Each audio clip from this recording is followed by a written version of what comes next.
Di ibadah Jumat Agung yang spesial ini, saya ingin membagikan satu pesan firman Tuhan kepada kita semua. Judulnya, saya percaya adalah sesuatu yang kita butuhkan khususnya hari-hari ini. Nanti saya jelaskan sama saudara. Judul khotbah yang saya mau bagikan ini adalah power and authority.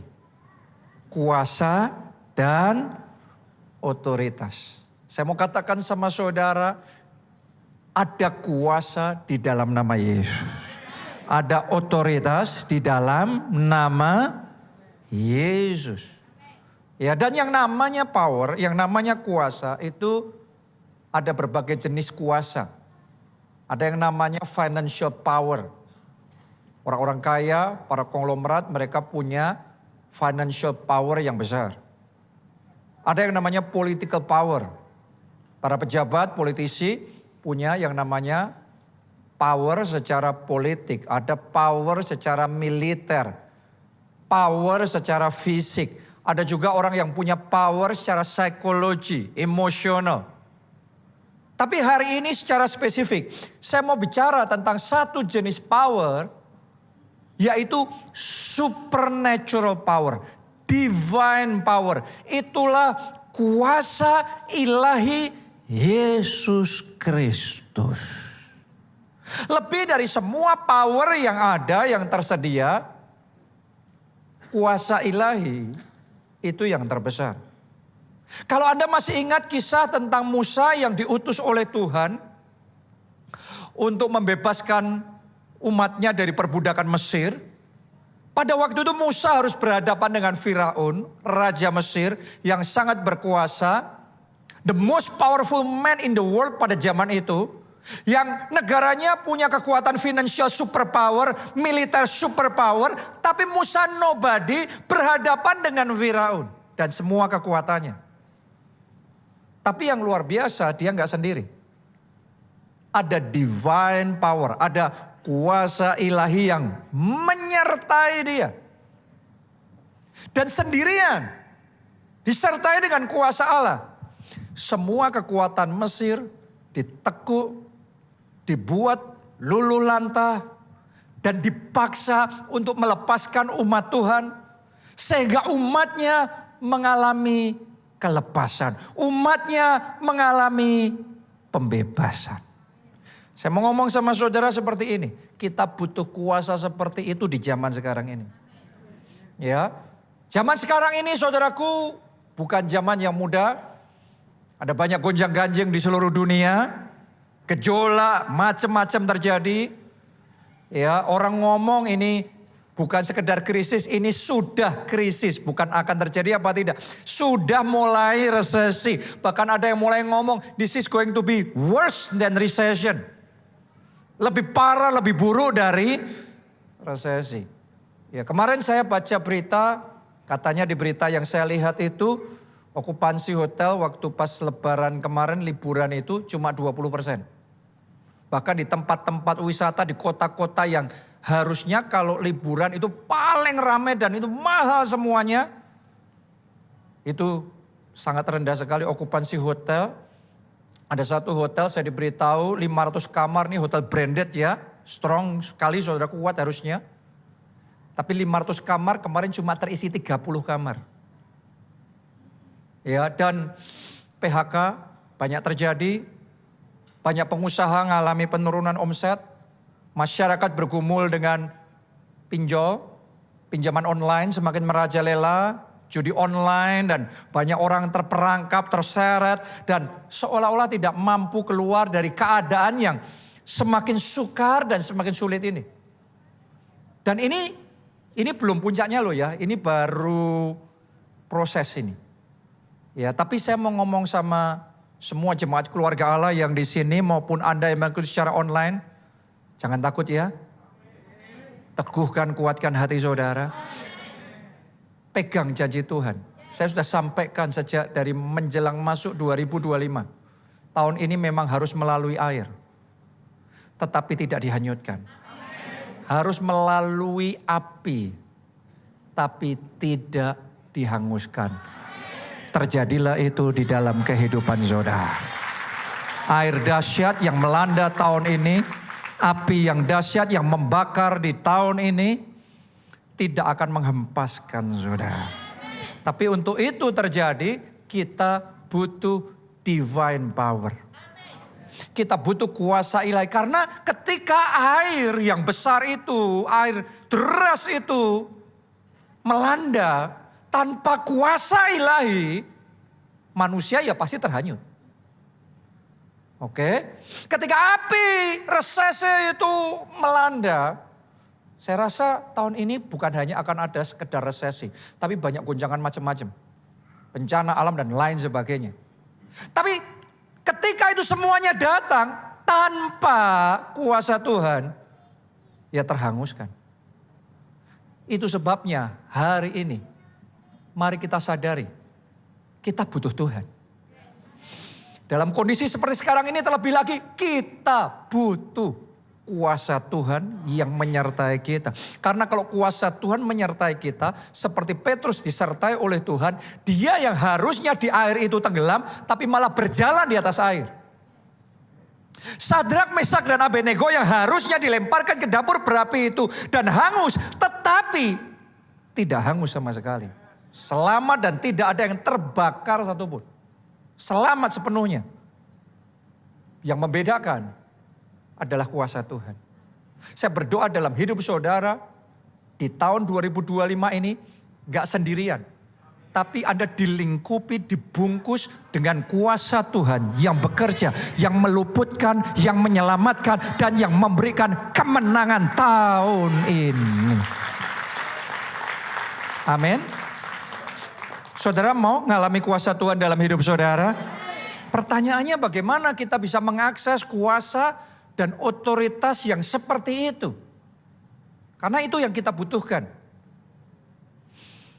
Kuncinya ada di satu kata ini. Tapi ketika nanti saya sebutkan, mungkin Anda akan merasa kok nggak cocok gitu. Kalau saudara mau mengakses kuasa dan otoritas Tuhan, kuncinya adalah ketaatan. Mungkin sebagian berpikir bahwa kok agak aneh ya, beda. Ini beda jurus antara berkuasa sama taat. Berkuasa kan powerful. Sedangkan kita taat itu kayak kita surrender. Kita kayak menundukkan diri. Kalau berkuasa itu kan ngambil posisi atas. Sedangkan kalau kita taat ngambil posisi bawah, kita taat. Tapi bukankah itu yang dikerjakan oleh Yesus Kristus yang hari ini sedang kita peringati, yaitu kematian Yesus Kristus bicara tentang ketaatan. Dan ketaatan itu yang membuka akses terhadap power yang luar biasa dikaruniakan kepadanya. Mari kita baca Filipi 2 ayat 8 sampai 11. Dan dalam keadaan sebagai manusia, ia yaitu Yesus telah merendahkan dirinya dan apa? Taat sampai mati. Lihat ini. Taat sampai mati, bahkan sampai mati di kayu salib. Ayat yang ke-9, perhatikan. Itulah sebabnya, itulah sebabnya. Jadi bukan sebab yang lain, tapi sebab yang itu. Sebab apa tadi? Ketaatan. Total obedience. Itulah sebabnya Allah sangat meninggikan dia dan mengaruniakan kepadanya nama di atas segala nama. Supaya dalam nama Yesus bertekuk lutut segala yang ada di langit dan yang ada di atas bumi dan yang ada di bawah bumi. Ayat 11 semuanya baca bersama-sama dengan keras. 2, 3. Dan segala lidah mengaku Yesus Kristus adalah Tuhan bagi kemuliaan Allah Bapa. Amin. Itulah sebabnya. Ketaatan itulah sebabnya Allah mengaruniakan kepada Yesus Nama di atas segala nama. Nama ini bicara tentang power and authority. Kenapa? Karena di setiap tempat, di setiap rumah ada nama penguasanya. Namanya laku tuh di situ. Di setiap perusahaan ada nama yang laku tuh di situ. Di setiap organisasi ada nama yang laku tuh, yang berkuasa di sana. Anda pakai nama itu, ada powernya itu di situ. Betul apa tidak? Tapi nama yang sama di perusahaan satu laku, di perusahaan lain nggak laku. Tapi kepada Yesus dikaruniakan nama di atas segala nama. Supaya setiap lutut berlutut, lidah mengaku Yesus Kristus adalah Tuhan dan Juru Selamat. Dan kuasa yang seperti itu, power dan otoritas yang seperti itu diberikan kepadanya karena ketaatan. Saya mau ngomong sama saudara begini. Kalau Anda mau diperlengkapi sama Tuhan dengan kuasa, sehingga melalui apapun yang terjadi tahun ini gak terhempas, tapi berkemenangan, saya ajak saudara belajar taat. Dan doa saya, Roh Kudus mengaruniakan hati yang baru kepada kita semua. Hati yang lembut, hati yang percaya, dan hati yang taat. Seperti apa itu hati yang taat? Kita belajar ya hari ini ya. Karena kita benar-benar butuh itu, power and authority itu. Melalui ketaatan. Nah pertanyaannya, ketaatan seperti apa? Karena sebagian orang berpikir, saya sudah taat kok. Tapi ketaatan seperti apa? Saya mulai yang pertama. Taat sekalipun berat. Sebagian orang berpikir, saya sudah taat kok.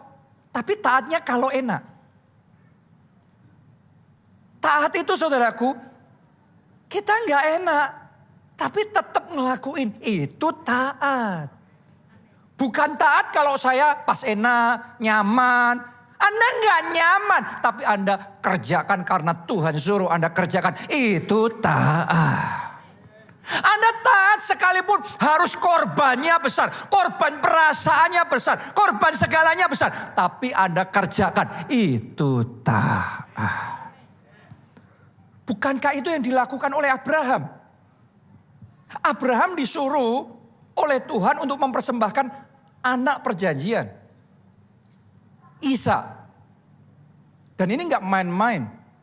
Khususnya buat Anda yang sudah punya anak, Anda lebih bisa menghayati perasaannya Abraham.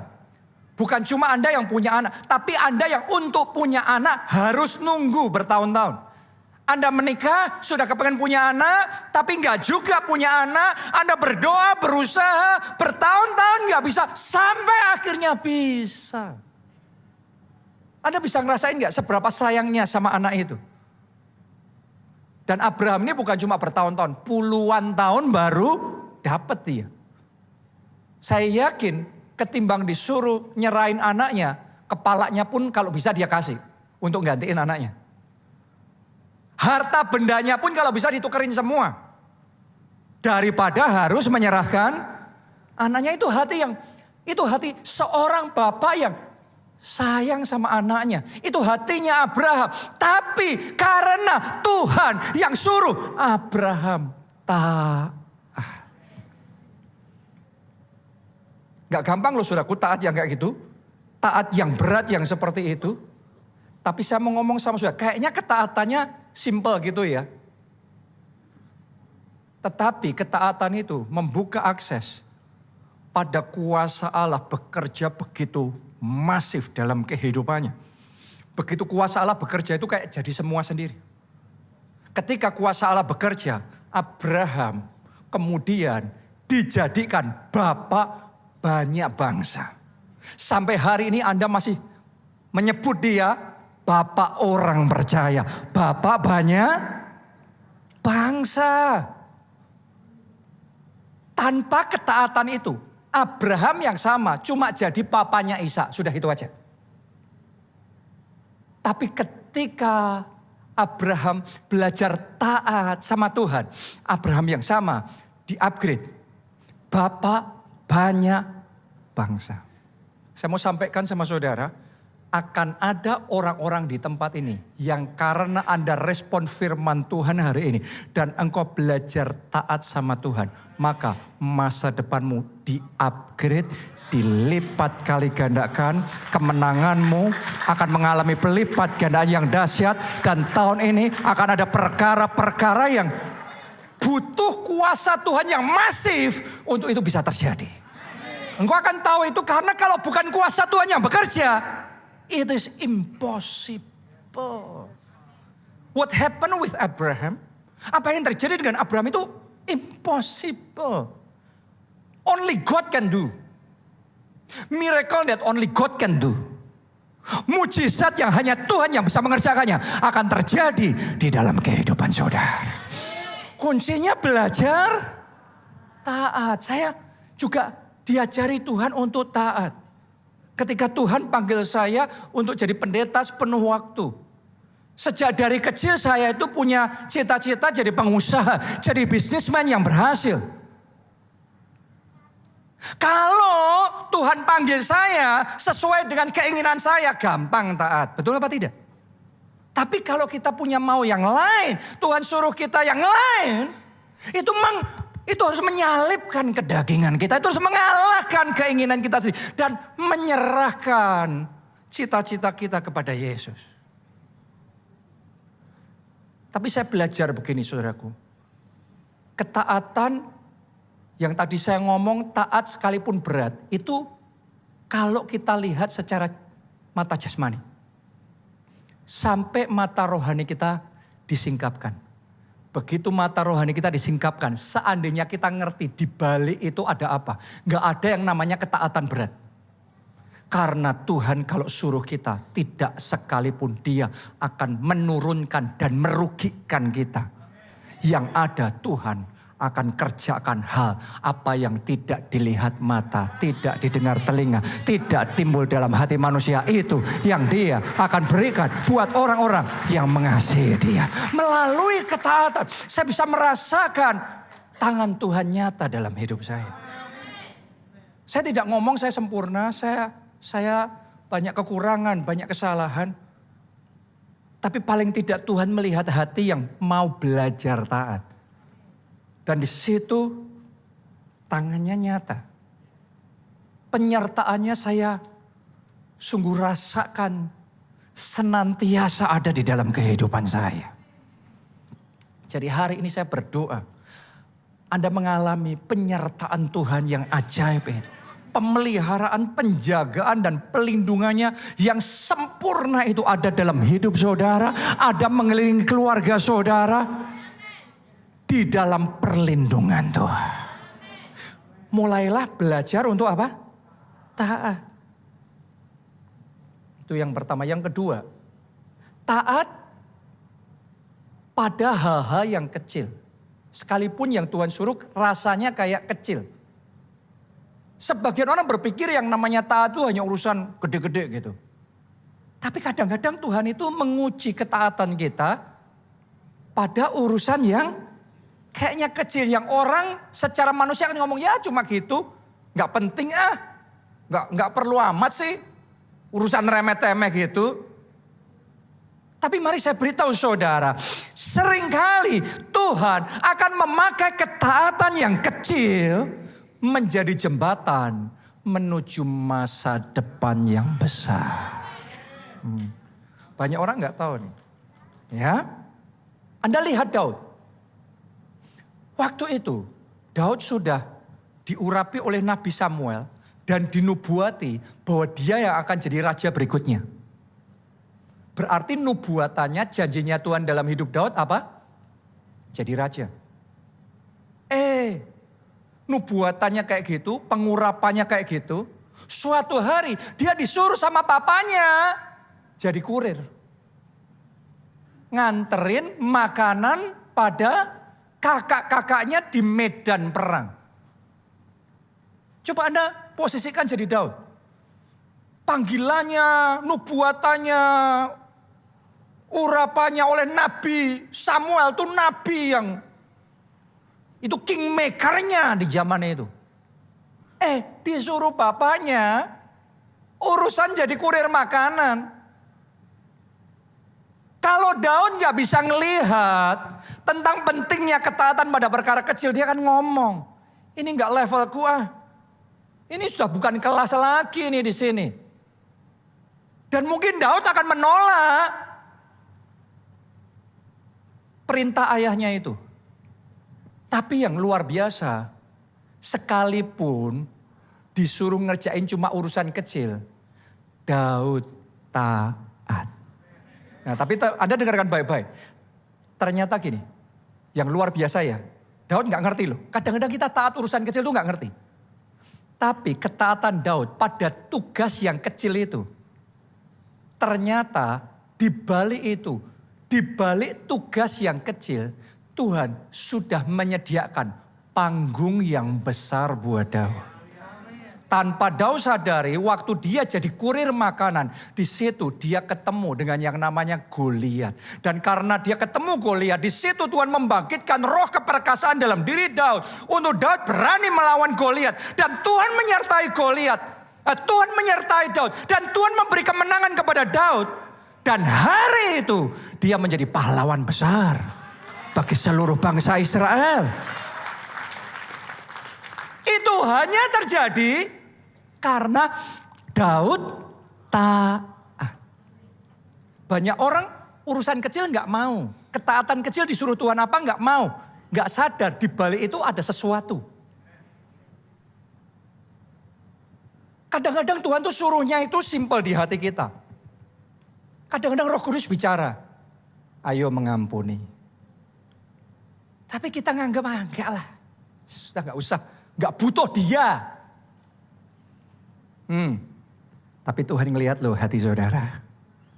Tuhan ngelihat kita beribadah. Tapi Tuhan melihat hati kita.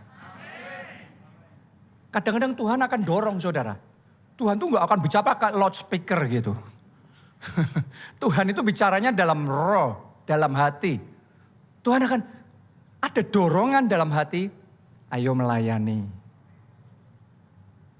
Ayo kamu jadi sahabat yang baik, dengerin orang itu butuh cerita sama kamu. Tapi kadang-kadang kita nggak taat. Dan karena kita nggak taat, seandainya Daud nggak taat waktu dia miss panggung yang besar itu. Dia nggak pernah ketemu sama Goliat dan momen dia jadi pahlawan itu never happen. Banyak orang melewatkan berkat yang besar. Kemenangan yang besar, kesempatan yang besar. Yang harusnya Tuhan mau kasih. Kenapa? Gak belajar taat urusan yang kecil. Tuhan dorong, ayo kamu kelompok sel. Kelompok sel ngapain? Paling cuma ngomong. Orang sedikit lagi. Gak penting amat. Kalau KKR, nah ibadah raya, nah Paskah, ya. Kelompok sel. Saudaraku, Tuhan itu melihat hati kita. Belajar ya, taat ya. Salah satu pelayan Tuhan di gereja kita, suatu saat, ini seorang pengusaha, disuruh Tuhan jadi berkat kepada jemaat yang lain yang kena PHK, kehilangan pekerjaan. Jadi Tuhan kayak gerakin dia dengan belas kasihan untuk bantu nyariin kerjaan. Padahal saya tahu orang ini saudaraku, ini orang sibuk. Yang namanya pengusaha sibuk itu kalau disuruh cuma nyariin kerjaan gitu, buang-buang waktu. Tapi dia belajar taat. Dia usahakan. Akhirnya dia dapat omnya sendiri, punya perusahaan cukup besar. Dia anterin orang ini untuk bisa kerja di sana dan karena dia yang ngomong, orang itu diterima. Simple obedience, ketaatan sederhana. Dan hari itu sudah janjian, dia datang ke sana. Setelah dia anterin orang itu untuk kerja, omnya panggil dia, kamu kesini dulu, jangan pulang dulu, kamu kesini dulu, aku mau bicara. Diajak bicara, omnya ngomong, aku sudah tua, sudah gak mau kerja lagi, mau pensiun. Semua perusahaan ini aku kasih sama kamu. Mimpi apa hari itu?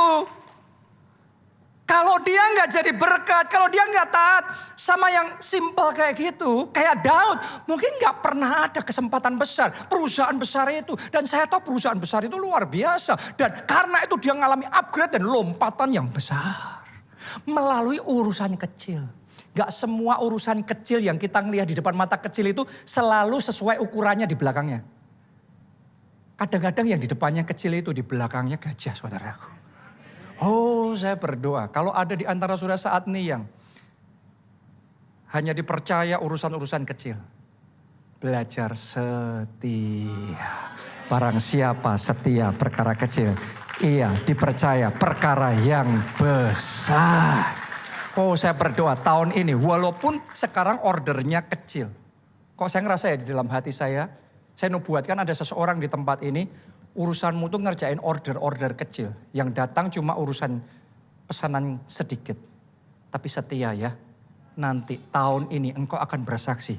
Yang kecil itu dilipat kali gandakan oleh Tuhan. Engkau akan kebanjiran berkat. Engkau akan kebanjiran order dan pesanan luar biasa. Dan berkat Tuhan akan melimpah di dalam hidup saudara. Belajar setia urusan kecil. Belajar setia urusan kecil.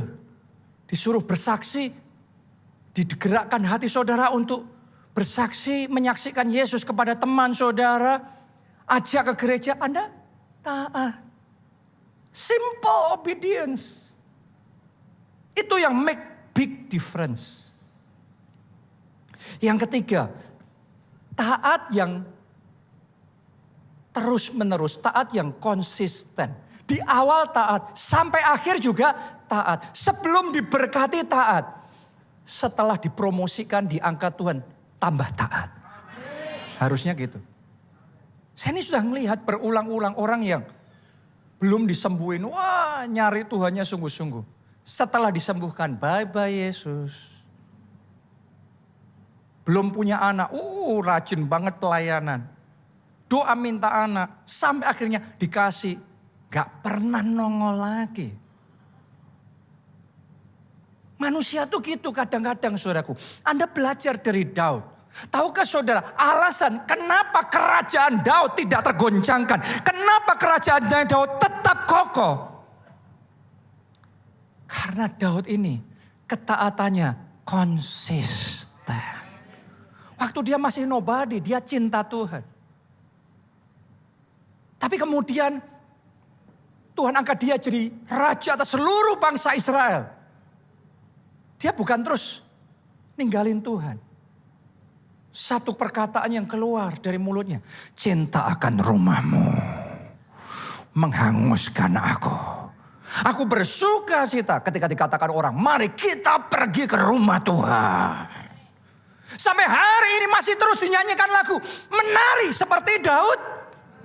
Dan itu menarinya Daud bukan hanya waktu dia masih orang bawah. Setelah dia jadi raja, dia masih menarinya kayak gitu. Ada orang yang menarinya Tuhan sampai kayak gitu. Waktu nobody. Setelah jadi pejabat, terhormat dong. Nanti orang lihat gimana. Saudaraku, manusia kadang berubah. Tapi hari ini saya ajak saudara belajar konsisten. Siapa di sini yang mau dibawa Tuhan? Ngalami yang namanya from glory to glory. Dari kemuliaan pada kemuliaan yang semakin besar. Tahu enggak saudaraku, kuncinya adalah from obedience to obedience. Dari ketaatan pada ketaatan. Jangan berhenti cuma di awal, di tengah. Terus belajar. Nanti Anda akan mengalami seperti Daud. Pada akhirnya dalam kehidupan Daud tetap naik dan tidak turun. Berapa banyak orang yang rise and fall. Pejabat rise and fall, pengusaha rise and fall, influencer rise and fall. Tapi Anda jaga ketaatan saudara sama Tuhan. From obedience to obedience. Tuhan yang akan pastikan. Mulai hari ini dalam nama Tuhan Yesus, engkau akan tetap naik dan tidak turun. Engkau akan terbang tinggi bagai Raja Wali. Tuhan akan berikan sayap. Anda akan maju melesat bersama dengan Yesus. Amin. Jadi Dari ketaatan pada ketaatan, dan ini yang terakhir sampai akhir. Sampai mati. Ketaatannya sampai itu.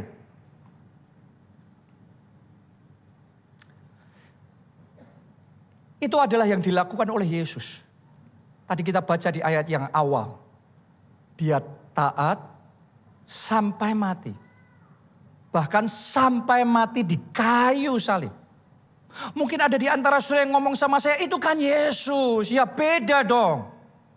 Oke, kita bicara tentang yang memang manusia.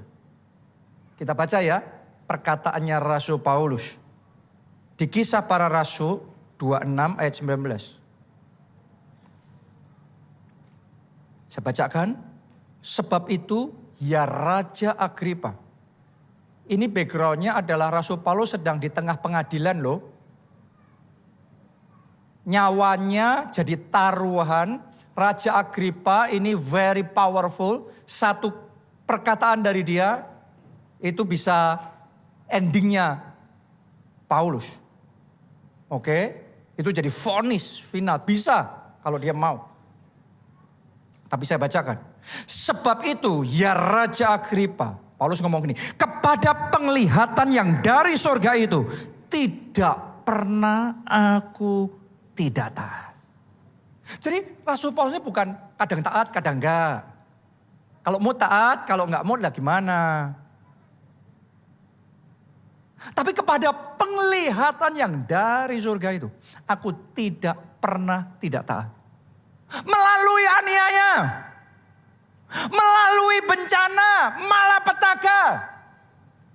Dia tetap taat. Melalui pengadilan. Nyawa jadi taruhannya. Paulus ngomongnya sama Raja Agripa tuh gak takut-takut gini minder-minder. No. Dia menegakkan kepalanya. Dan dia ngomong, ya Raja Agripa, terhadap penglihatan yang dari surga. Panggilan ilahi Tuhan itu. Tidak pernah, aku tidak taat. Aku akan tetap memberitakan Injil. Imannya tuh sampai kayak gitu saudaraku. Sampai segitunya ketaatan sampai akhir. Ini beda sekali dengan yang di zaman sekarang terjadi. Ada berapa banyak orang Kristen, selebritas yang demi popularitas.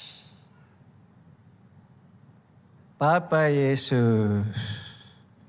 Di tengah tantangan pengadilan.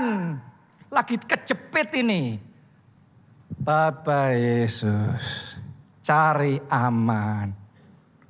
Tapi Paulus terhadap panggilan yang dari surga itu.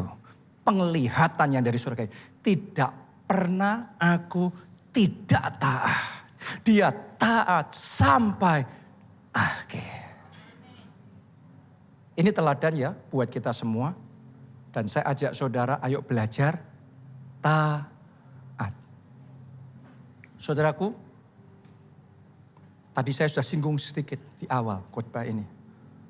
Menjelang masuk 2025. Siapa di sini ikut ibadah crossover service tanggal 31 Desember 2024? Nah, Anda yang ikut, Anda jadi saksinya. Di ibadah itu saya sudah sampaikan. Sejak mau masuk tahun ini saya sudah sampaikan apa yang Tuhan beritahu saya tentang 2025. Apa yang akan terjadi, saya sudah sampaikan. Tentang goncangan-goncangan, tentang macam-macam ini itu dan lain sebagainya. Saya sampaikan waktu itu. Terus saya tanya sama saudara, bulan Januari saya ngomong lagi juga enggak? Lagi. Februari saya sampaikan lagi. Maret saya sampaikan lagi. April saya sampaikan lagi. Dan persis seperti itulah yang sedang terjadi. Ini keadaan akan ada tantangan yang besar yang terjadi. Tapi gini, good news ya, hari ini saya mau sampaikan sama saudara. Di bulan April ini, Tuhan tambahkan satu lagi firman-Nya. Tuhan kasih satu rema yang saya mau sampaikan sama saudara. Ketika semuanya ini terjadi. apa yang harus kita lakukan untuk kita bisa melalui semuanya. Anda siap? Anda mau? Kalau Anda nangkep ini, 2025 ini melalui air engkau tidak dihanyutkan. Melalui api engkau tidak dihanguskan. Ini pesan profetik ya. Pesan profetik ini baru pertama saya sampaikan di panggung gini baru hari ini. Ya. Kita baca. 2 Tawarik 7 ayat yang ke-14. Kata Tuhan gini. Dan umatku yang atasnya namaku disebut. Pesan ini bukan untuk orang di luar sana loh. Ini untuk umat Tuhan. Yang atasnya nama Yesus disebut. Saya berdoa ada nama Yesus dalam hidup saudara. Ini umat Tuhan. Apa yang Tuhan suruh untuk kita lakukan? Tuhan ngomong begini. Merendahkan diri. Berdoa dan mencari wajahku. Saudaraku, di tengah semua kesulitan besar ini, Tuhan suruh kita merendahkan diri dan mencari wajah Tuhan. Doa puasa. Kuat sekali di hati saya, Roh Kudus bicara doa puasa. Doa puasa. Memang baru tanggal 13 Mei nanti kita secara korporat sebagai satu kesatuan gereja akan memulai doa puasa 40 hari. Tapi Roh Kudus bicara di hati saya, jangan nunggu. Sekarang dimulai. Anda mulai doa puasa. Anda dan keluarga saudara doa puasa. Anda dan kelompok saya doa puasa. Sebanyak mungkin orang. Kalau Anda pengusaha, Anda punya otoritas mengambil keputusan. Sebisa mungkin ajak di kantor, di perusahaan saudara doa puasa. Ini waktunya mencari wajah Tuhan. Merendahkan diri dan mencari wajah Tuhan. Ini waktunya doa puasa. Mari lanjutkan pembacaan itu. Lalu berbalik dari jalan-jalannya yang jahat. Maka aku akan mendengar dari surga. Janji Tuhan ya. Dan mengampuni dosa mereka. Kalimat terakhir ini buat saudara. Saudara yang ada di tempat ini. Anda yang mengikuti ini. Serta memulihkan negeri mereka. Ada yang meresponi pesan profetik ini. Tuhan akan memulihkan saudara. Tuhan akan memulihkan keuangan saudara. Bisnis-bisnis, perusahaan-perusahaan saudara akan dipulihkan oleh Tuhan. Karir saudara akan dipulihkan oleh Tuhan. Keluarga saudara akan dipulihkan oleh Tuhan. Kuncinya merendahkan diri dan mencari wajah Tuhan. Ayo doa puasa saudaraku, doa puasa. Sebagian mungkin nggak penting, nggak perlu amat. Apa bedanya sih? Oh nanti akan beda. Nanti akan beda. Beda. Dan kalau Anda meresponi ini, Anda akan mengalami seperti Petrus. Di atas air harusnya tenggelam. Tapi karena ada kuasa Tuhan yang bekerja, dia berjalan di atas air. Yang harusnya menenggelamkan. Resesi itu harusnya menenggelamkan 2025 ini. Tapi karena Anda merendahkan diri dan mencari wajah Tuhan, maka Tuhan akan membuat Anda berjalan mengatasi resesi, mengalahkan krisis, semua gonjang-ganjing yang terjadi di dunia ini. Tuhan akan memulihkan saudara. Amin. Tangkap ini saudaraku. Kita bangkit bersama-sama. Doa puasa. Saya nubuatkan ya. Akan ada orang-orang di tempat ini, di tengah kiri saudara, kanan saudara pada ambles semuanya. Tapi akan ada orang-orang di tempat ini yang akan bersaksi.